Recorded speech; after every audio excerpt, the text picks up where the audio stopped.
What's up, guys? Welcome into another Dynasty Talk with Sam here on the Dynasty Pros YouTube channel, Dynasty Pros Twitter. I'm here with Cody. Cody, how you doing, man? I'm doing great. Glad to be back. Yeah, I know, man. We are officially, a week and 1 day away next Thursday. I think life's about to just get a little better for all of us, to be honest. But You just say it's 8 days away, and I smiled. I know. You tell me it's 2 months away, and I start smiling. So That's 8 days. right. 8 days is a beauty. Today we're going to do something a little different. The title of today's show is going to be "This Is the Year." Basically, who are some guys that maybe the last 2-3 years we had hyped very high? We were drafting them higher than they're going today, but this is the year, man. Finally, it's all come together. And this is going to be the year. Cody and I are each going to give you a list of some players, and we're going to go back and forth about them. We may agree, we may disagree. But either way, I'm sure we will be rooting for all these guys. So, Cody, if you want to kick us off with your number one, this is the year guy. This year, I really believe that Van Jefferson can be the guy. And, I mean, that's a pretty low bar for him because he's not really put up any numbers in the past few years, but with an aging Cooper Kupp and really the only other wide receiver other than Tutu Atwell on the roster that Matt Stafford knows, and we all know now that he doesn't, really mesh well with the new and young guys, Van Jefferson is one of the vets there now. And I really think he's going to start making it click and stuff, kind of like Marvin Jones did. He was a little slow coming out of the gate, but now he's figured it out. And then he hit the rest of his years that he's been in the league, and I mean, he's still there. But I think he could start becoming an 800 to 1,000-yard player every year, especially if he keeps up to the caliber of like a Matthew Stafford at his quarterback. But he's got good routes. He's got good people on the other side of him in Cooper Kupp, and you always need that second person to take some of that scraps. So I think Van Jefferson is going to have a big year. He's going to be the guy. Yeah, I mean, I definitely agree with you in the sense that a couple years ago, I loved me some Van Jefferson. Coming out, man, the second round pick, value, and I just thought he was a great route runner. I thought he had some moments over the past couple seasons where it might be his time. I definitely remember a couple years ago, there was that time where he was starting to get pretty hyped and people believed. And like you said, there's just no competition for targets there besides Cooper Kupp. And I think Tyler Higbee might even be the guy I would argue is the number 2 target. But, if Stafford can return to top 15 QB, top 18 even, I don't see any reason that the Rams couldn't support another wide receiver. So I'm with you. My number one guy today is someone who I will say he's starting to get all that Twitter hype.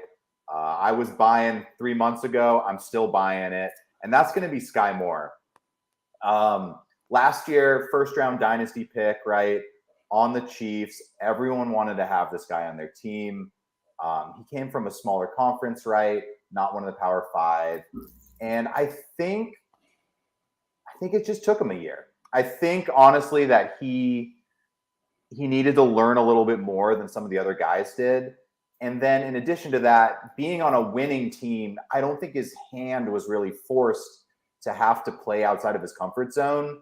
The Chiefs had, no number 1 target besides Kelsey, but I think they had enough guys that Sky Moore didn't really have to fill in, and they didn't have to just throw him out there to the wolves like a rebuilding team would. I just think this year is going to be very good for him. I think he is the obvious fit to walk into Juju's role. I don't see it being Kadarius Toney if he ever gets on the field. I think we all know what MVS is. He's going to get 50 catches for 500 yards and 4 touchdowns, and you're never going to play him the week he gets one of those touchdowns. So you can just drop him off your team right now. Rashee Rice, is obviously interesting, but I think if I had my pick, I would go Sky Moore as the weapon from that wide receiver core, obviously in addition to Travis Kelce. But what do you think? Yeah, He's a good option as well. I mean, you forgot the one guy that I would have chosen, but that's just because I'm a big Justin Ross guy. But he's coming from injury. No one's really for your talk. It makes sense that we take Sky Moore over him because he's never really gotten any hype because he came in injured to the league anyways. But he's the one that I might say might be the one that competes for the most snaps, other than Rashee Rice to Sky Moore, but Sky Moore is too high of a draft pick not to get some play. So he's going to be there. And Patrick Mahomes proved last year that he can throw it to practically anyone. So now that hurts almost everyone's value, but someone's got to fill that role. Yeah, I think my hope for Sky Moore, and this is, shooting for the stars. I'm not saying he's going to be a top 10 wide receiver, but if he can take a majority of the Juju role from last year, and then he can also take a couple of those Mecole Hardman plays and kind of meld that role into one. Like, let's not forget, I mean, off the top of your head, who had the most receiving touchdowns besides Kelsey for the Chiefs last year? It was Mecole Hardman, surprisingly.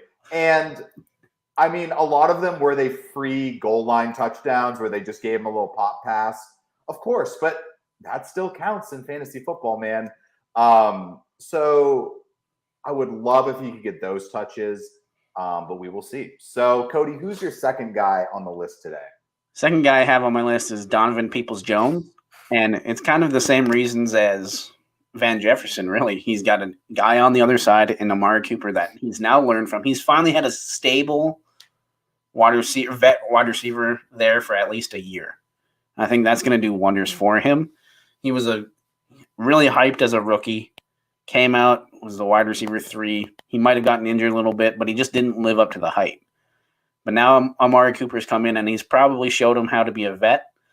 And they just cut Anthony Schwartz, and there's really no other people there that is really going to affect his snap count this year. Cedric Tillman might in upcoming years, but we all know sometimes rookie wide receivers work, and sometimes they just need a little bit more time to develop, and I think Tillman is that. I think he's a few years out, kind of like what DPJ is.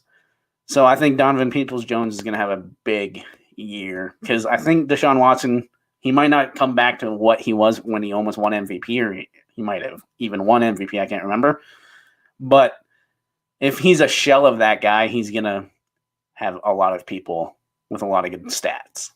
And DPJ is going to benefit from all of that. Yeah, I tell you, Cody, my brother is sitting at home smiling right now because Donovan Peoples-Jones is, for some reason, his favorite football player. And I have never been able to put my finger on why Donovan Peoples-Jones is his favorite player. But I will say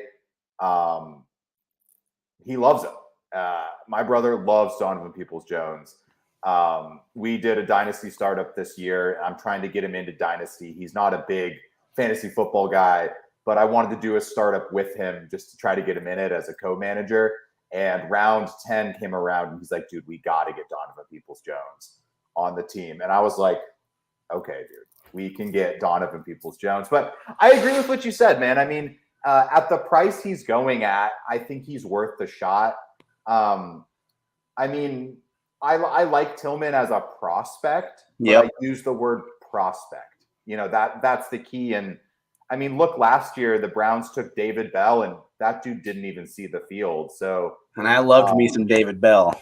Yeah, everyone loved David Bell, man. He was such he got so much hype for the average athlete that I thought he was. But I think it might be hard for Tillman to get meaningful snaps being stuck behind Cooper, Peoples-Jones, and Elijah Moore, just because I think those 3 receivers fit very well together.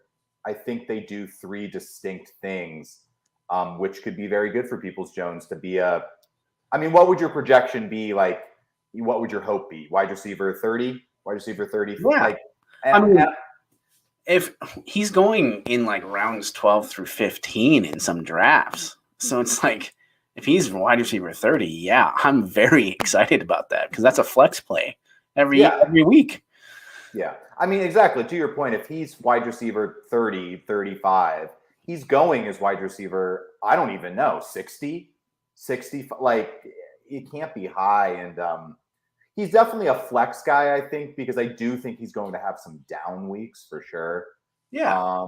But I get you. I'm on the same page. And I think he's a great guy to, throw a dart at. He's a great athlete. That's what everyone liked about him coming out a couple years ago out of Michigan. So, I mean, when there's other wide receivers twos going in the second and third rounds of drafts, and you're getting a wide receiver two in rounds 12 and 13, granted it's on a far less superior offense, but I was taking him a lot more than some other players that were being taken in that dead. I feel like round 10 to 13, I started getting like kind of kicker happy because I just didn't like anyone in those spots. And then who kept staying there? Peoples-Jones, and I kept drafting him. well, and something too that this is more looking a little far forward, but with them drafting Tillman, with them trading for Elijah Moore, and with Amari Cooper already being there, I would imagine Peoples-Jones may be the odd one out and not get re-signed. Yep. But that could actually be a good thing because he may get a contract to go play somewhere where maybe he becomes a little more of the focal point. Yep. I think he is in a contract year too, so he's going to play for that contract, even if it's not for Cleveland. Yeah. So I'm actually just going to transition to another guy on my list. I think a lot of the things you said are going to be true, and that's Elijah Moore. I'm just going with the Moore boys on my list so far. And a lot of things you said about the Cleveland offense is what makes me think Elijah Moore has a chance to do what we thought he might do last year, which is be a high target receiver who can make plays with the ball, like downfield and after the catch. I am not a big training camp highlight guy who awes over them, but I liked what I was seeing with Elijah Moore this summer. I just love the dude, man. I think he's such a good route runner. And I just think if Deshaun Watson can be 60% of what he was, I don't even think he has to be 80. I'm going to go 60%. I don't see any reason that Amari Cooper couldn't be wide receiver 15, Elijah Moore could be 25, and Peoples-Jones could be 34 or some split like that where they go 1,000, 800, and 800 as their yards or something. And I just think Elijah Moore, if he can get that slot role and get open, I think Donovan Peoples-Jones is a very good field stretcher, and that leaves room for Elijah Moore to operate underneath that. So I am on board with the Browns passing attack. Cody, who's your number 3 guy tonight? The number 3 guy is Jimmy Garoppolo. And I say Jimmy Garoppolo because I think he fits what we're trying to do here very well. He was drafted very high in leagues the last few years, and now he's really fallen off because 1, he's with the Raiders, and 2, we know what Jimmy G is. Now that's exactly what the Raiders need is a Jimmy G type quarterback right now, and I think he's gonna sling it. I think for where he's going to in drafts, sometimes he's going undrafted in some lower round redrafts and some lower round Dynasty startups, he's going undrafted. So, yeah, if I'm getting a starting quarterback on waiver, I'm snatching that up every time. Yeah, I actually, on a YouTube video that just came out, I just spoke about Jimmy G as being a great guy to buy now who his value may increase midway through the season. For exactly the reasons you're saying. I just think startup value, trade value, whatever you want to say in Dynasty right now, he is not very expensive. And as long as he's the starting quarterback come week 10, you either can A, play him, or B, I think whatever you pay now, I think you could get double come week 10. Like, I think if you threw out a 2 and a 3, you might be able to get Jimmy Garoppolo. And I think you could get a couple 2s and a 3 back week 10. All you have to do is wait for someone in your league to need a quarterback. Exactly. And I mean, I'm only going to play him on bye weeks if he's my third quarterback. But how many people are searching for that third quarterback? There's a lot. There's a lot of teams out there looking for that. And if you have Jimmy G there just to trade him, you're in a great spot. Yeah, I mean, I personally, on a lot of my contending dynasty teams, roster 4 quarterbacks because I have had the bad experience of being out multiple quarterbacks come the playoffs, and I basically looked at myself and I said, never again. Like, never again will I have to play a tight end in my super flex spot because both my quarterbacks have gone out. So I think Jimmy G is a great buy. I think he's a good name for this list. They have the weapons there, so I think the upside to have a solid QB2 season is definitely within range for him. I have a QB on my list as well. It is very opposite of Jimmy Garoppolo, as in this guy is a certified stud. I don't think anyone's saying he's not a stud, but I do think he could remind us that he is that top 3 quarterback that he was a couple years ago, and that's Justin Herbert. I personally have him as my QB3 in Dynasty. Maybe I'm just being hard-headed, but I just think last year about everything that went wrong for Justin Herbert. He played with broken ribs. His wide receivers were in and out of the lineup. Rashawn Slater didn't play, his best offensive lineman. The OC basically held him back and made him play some weird form of ball. And he was still a QB1. Now, he was a late QB1. He wasn't QB2, QB3.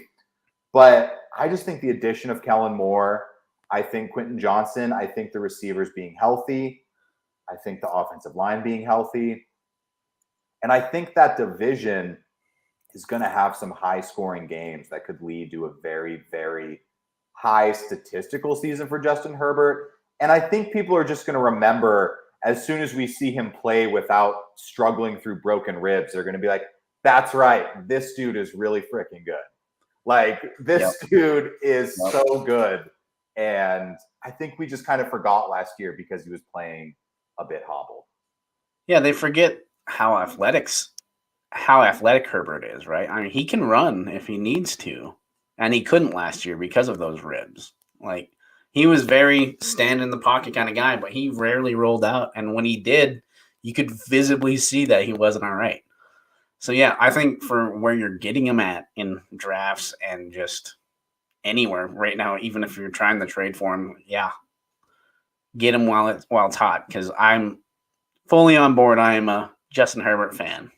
Yeah, and I'm not saying trading for him is going to be easy or even something that I'm necessarily attempting. Like, if I could maybe turn like Lawrence or Lamar into Herbert, whether it's a swap or a late round pick on top of it, I might consider that. I just think in general, I think if you own Herbert, I think he's going to come back and he's going to remind you how good he is this year. So, Cody, let's move on to your next guy. The next guy is Nico Collins.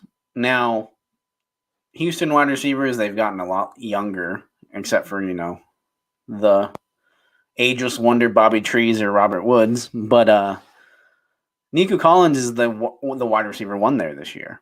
And now he doesn't have Brandon Cooks, and now he doesn't have Davis Mills. I think Nico, and he's been battling injuries. He's coming off boards really cheap. I think he's going to be a good option to play and play well, because now you have CJ Stroud. I mean, and I've been on shows this year with you saying I love Tank Dell. Tank Dell's the play. Right now, he's still listed as wide receiver 3. He might come on and play, but again, he's a rookie he's a rookie wide receiver. It might take him a little bit of time when it's actual live reps. Nico Collins has already done that. Yeah, I think the value's great. He has grown on me this summer, I would say, as someone I am becoming more interested in. Whether it's CJ Stroud going there made me pique my interest a little bit. CJ Stroud winning the job made me pique my interest a little more. And I just think he's different than the other wide receivers they have there. I think Tank Dell and Mechie are more similar to each other. Yep. That, like you said, the outside wide receiver is going to be Nico Collins. And it may not happen, but I think it's worth the shot that maybe to compare him to someone we talked about earlier, maybe you get that Donovan Peoples-Jones season from last year. Maybe. Yep. I think that might be the comparison. I think that's what you would be looking for out of Nico Collins as just a late round fly. I think if you could get him for a third, I think I'd feel comfortable with that. I feel like I'd keep a second. I don't know. Would you trade a second for Nico Collins? I think now that I know CJ Stroud is the quarterback, I would. But I've been getting him in the third round picks, so I might counter back, and if that owner is a little stingy, I mean, I'd be a little hesitant, but I could talk myself into it. Yeah, I mean, if it's going to be late, I think that could be part of the conversation too. So yeah, for sure. I'm going to move on to my next guy. This is actually one of my favorite players in the league, and I don't want to say I'm crossing my fingers, but I just think this is the year, man, and that's J.K. Dobbins. I could talk about J.K. Dobbins all the time. I had him as my RB1 back in his rookie draft class. I liked him more than Jonathan Taylor, more than CEH. Don't call me a genius. More than DeAndre Swift. It hasn't really worked out yet, but when he's been on the field, I think we all know he has the talent. And I just really think the change or the hopeful change in the Baltimore offense should be enough to make JK into someone who could be an RB1 this year. Monken just tends to throw the ball to the running back slightly more. When he was with Cleveland, that was Nick Chubb's highest reception year. And this is Nick Chubb, the guy who doesn't catch the ball ever, right?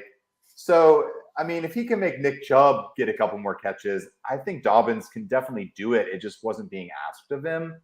I like Gus Edwards. I'm not afraid of him stealing work. I think Dobbins could just, if that offense can be a top 10 offense, which I totally think they could this year, I think you people could just ride Dobbins all year. And I just think this might be the year. He's back. He's playing. He wants to get paid. All the crutch arguments you want to say, but I think they're slightly crutch for a reason, and I just think it might be the year. Yeah, I mean, if he can withstand those injuries, I think he is going to be a good play for maybe a wide or running back one as well, because, I mean, Lamar Jackson finally has weapons everywhere. Yeah. Say what you want, OBJ as a wide receiver 2 or 3, I'll take that every day on an offense. And then you have Zay Flowers doing Zay Flower things, and then you still have Rashad Bateman as well. And we haven't even talked about Mark Andrews. They have 4 wideouts. They're not going to be able to stack the box. J.K. Dobbins is going to get some holes, and we're going to see this year to see what he can do as a running back. And like you said, with Monken, he's never been asked to receive in the NFL, but in college he did. And he's proven he can do it. After Swift, he was the best pass catching back there was in that draft. So I think he's really going to pop off like what you were saying. Okay, well, let's move on to our final guys on this list. Cody, who is the last person on your This Is the Year list? This one kind of hurts me because I am a Vikings fan and I was a fan of this guy, but he's no longer with us, and well, for good reason. Irv Smith Jr., I think, is going to have a bounce back year because I think he's finally in an offense that's going to utilize him for what he is. He's not a blocker. He is a straight tight end receiver. That's what he is, and he's got Higgins and Chase on the outside, and then he's going to be on the inside, the forgotten guy. He's going to destroy the inside, and he's going to destroy linebackers because he's bigger and faster. And I could see him having a career year for sure. I would say probably in that 800-yard range and probably 5 to maybe 7 touchdowns, because everyone down in the red zone is going to be doubling Jamar Chase or Higgins, or maybe even both. And who's going to be left there? It's going to be Irv Smith. He's more athletic than Hayden Hurst is. And I love Hayden Hurst as well, but he's more athletic than him in regards of receiving. So, yeah, I'm buying him all the time. And again, at cost, he's practically nothing. So what would you feel comfortable paying to acquire Irv Smith onto your team? how many people still have Irv Smith on their rosters is the question. I think you can still get him on waivers and be happy. But I also don't like blind bid dollars or those, that spending money that much. So I tend to overspend on those. So I'm using a lot of the money to try to get, because we all know tight end is the barren wasteland too, right? I'm trying to get as many middle of the road tight ends as I possibly can because I don't have Kelsey on any teams. And I'm not going to overpay for Hawkinson, Kittle, Andrews, and even Pitts. So I'm trying to find the 4 or 5 tight ends that might pop off every other week. I'm just looking for matchups. And I think he's one guy that can do that. Yeah, I hope you're right. I definitely have him. I have him on one team that I'm the guy in the league. I drafted him a couple, 3-4 years ago, and he's just been riding my bench, and I can't cut him because I thought he might be good at one point. And I would love for you to be right. I do think what you're saying at price, I think he's a fine dart throw. He definitely has the upside. And he could, if he can return to his unhurt self and what people thought he was coming out of Alabama, he definitely has the athleticism to put up stats. We'll see how they use him in that offense, like you mentioned with Hayden Hurst. I think the issue is that Hurst, we think, had a fairly good season last year, and he put up 52 catches for like 400 yards. So I think it could be an uphill battle in Cincinnati to get the kind of target share necessary. But could he have one of those very high touchdown seasons? Like one of those Robert Tonyan years from 3-4 years ago, because that Bengals offense is so productive. Right. I think that's what I would be hoping for. So I think that's what it would come down to for sure. Yeah, and that's what you're looking for. Like you said, a late round, who knows it, tight end. Like you're looking for one reason to draft them. You don't need 7. You need 1 or 2. And you're like, he was athletic and he's on a good team. Okay, I'll take my shot and see what happens. So to wrap up this show, my last guy on this list is someone that I do think is starting to get a little more tread, and people are starting to believe in him again, which could only lead to more tears. But that's going to be Antonio Gibson. I think he's finally going to be used correctly this year. I think he's not necessarily going to be the feature back, but I think he's going to be the Jerick McKinnon of the Washington Commanders. And at where he's going in drafts, whether that's in redraft rounds 6 through 9, in Dynasty, I think if you need a running back, I think he'd be a great guy to go pay maybe a couple thirds, a wide receiver in a third, a second if you're desperate. I think I would trade my second for other players first. But in a PPR league, I could totally see trading a late second for Antonio Gibson. I just think he's going to be productive. I don't think he's going to light the world on fire. I don't think he's going to be a top 10 RB. But I think he's going to be very playable. I think he's going to be a good guy to have on your bench. And I think he is just in that category where he's burned people enough that I don't think the person that owns him is holding on to him for dear life. I think they probably have a price, and you just got to discuss with him what it is. He had a great, receiving catch in the preseason game a week ago. Not that the preseason means anything, but that's definitely exactly what you want to see, is him being utilized out of the backfield as a pass catcher. Yeah, and Bieniemy has proven that he can have 2 sustainable running backs, the bell cow and the receiving back in McKinnon and Pacheco. And, even in earlier years, it's proven that he can do that, even if it's CEH and McKinnon again. So, it's happened before. I don't think it hurts Brian Robinson's value either at all. So, I think, if you're desperate for a running back, Antonio Gibson's a play. Or He's a great zero running back strategy. I'm definitely taking him over Brian Robinson. I think is something He's been drafted for sure over Brian Robinson Yeah. a lot, but I mean, Brian Robinson's still going to get some carries. So I mean, in standard scoring, he's still going to be a pretty decent play. But I mean, Antonio Gibson's got the receiving upside, so yeah, I can see why he's going a round or two earlier. Yeah, for sure. So, Cody, thanks for popping on with me tonight, man. I appreciate it. We're just trying to give you guys some new ways to think about who we're targeting to pick up in redraft and dynasty this year. Do you have any last notes? Maybe a guy that made your list that you didn't have time to talk about, or even just a sign off and a note for any of the listeners? There's so many guys I could have talked about. I mean, pretty much Ben Skoranek, again, another LA Ram. You know, there's so many guys that it could happen for. So, but you can catch me on X at Cody Folden. That's where I'm most active. And then I just kind of randomly pop up on shows. So I always like doing them, and I always like doing them with you, Sam. So thanks for having me on. Yeah, of course, man. I think for me, I wanted to put Deontay Johnson on the list. I just think we've heard enough about Deontay Johnson this offseason. We all know he's a great player. If he gets the touchdown regression, he's going to have a good season again. So, yeah, thanks for hopping on. You can check me out at Where's Waldorf on Twitter, X, whatever you want to call it.